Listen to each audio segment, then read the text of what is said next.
Freedom of speech, online freedom, and cyber anonymity are all of the entities that are being violated to you in the UK and perhaps abroad. All of the freedoms the internet gave you are very quickly and very rapidly coming to an end. So in the United Kingdom, the Online Safety Act was put into place in 2025, which essentially places a duty of care on social media platforms, search engines, and other user-to-user services.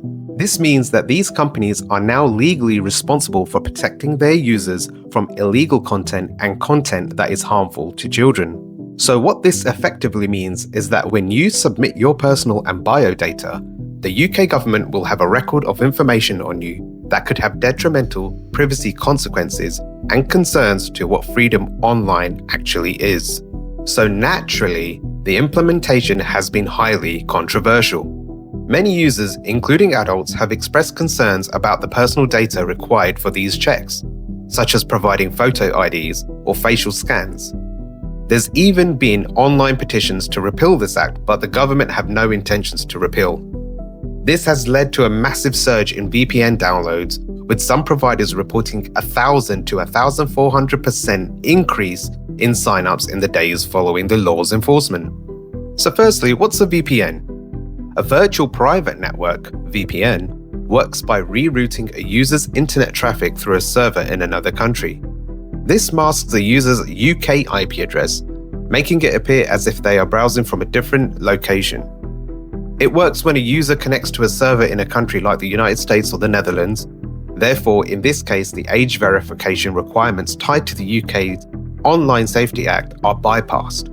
After the act was enforced, people were downloading paid VPNs and a lot of free VPNs. The concerns with free VPNs are that if you don't know what free VPN you're downloading, you're essentially allowing a service to access your data tunnel, which can therefore access all of your personal data like name, IP address, possibly even a residential address, and many more. Therefore, I would recommend you download well-known VPNs like Surfshark or NordVPN. After the surge in VPN downloads, the government faces a significant dilemma: to ban VPNs. While it wants to enforce the Online Safety Act effectively, banning or restricting VPNs is not a simple solution. Banning VPNs outright would be a monumental technical challenge, as many services are based overseas and a user can easily set up their own private VPN server. Experts have stated that such a ban would be unenforceable.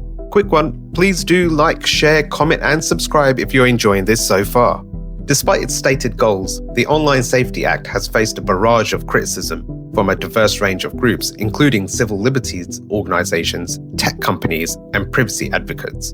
Here are a few highlighted flaws of criticism to take away. Threat to privacy and free speech. Critics argue that the Act's broad definitions of harmful content and its requirements for age verification could lead to a censored and less open internet.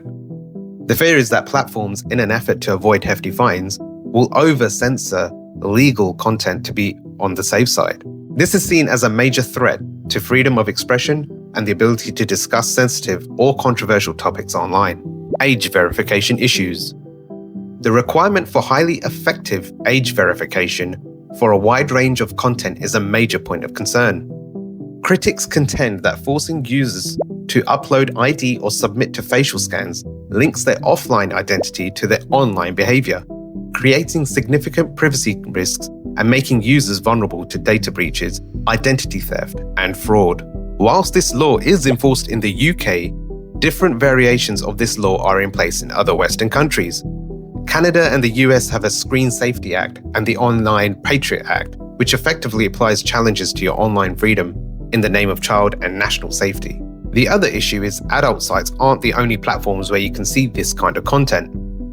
Of course, if VPNs are disabled, users can easily access the dark web to get access to a whole wide range of data, content, and information that wasn't accessible before the Online Safety Act came into place. For example, you can download Tor, which acts as a browser, access onion websites, normal websites, and websites like Dread, which are online communities who can give you free information to certain directories and sites you may be looking for, which is helpful and harmful at the same time as there's no censorship or internet control.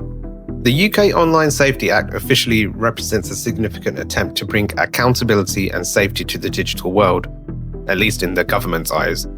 However, in my opinion, I assume this is just another poor attempt to close the gap on online privacy, tracking of people, and create a sort of Big Brother environment where there is an easy, granular compartmentalization of data of the national populace and beyond.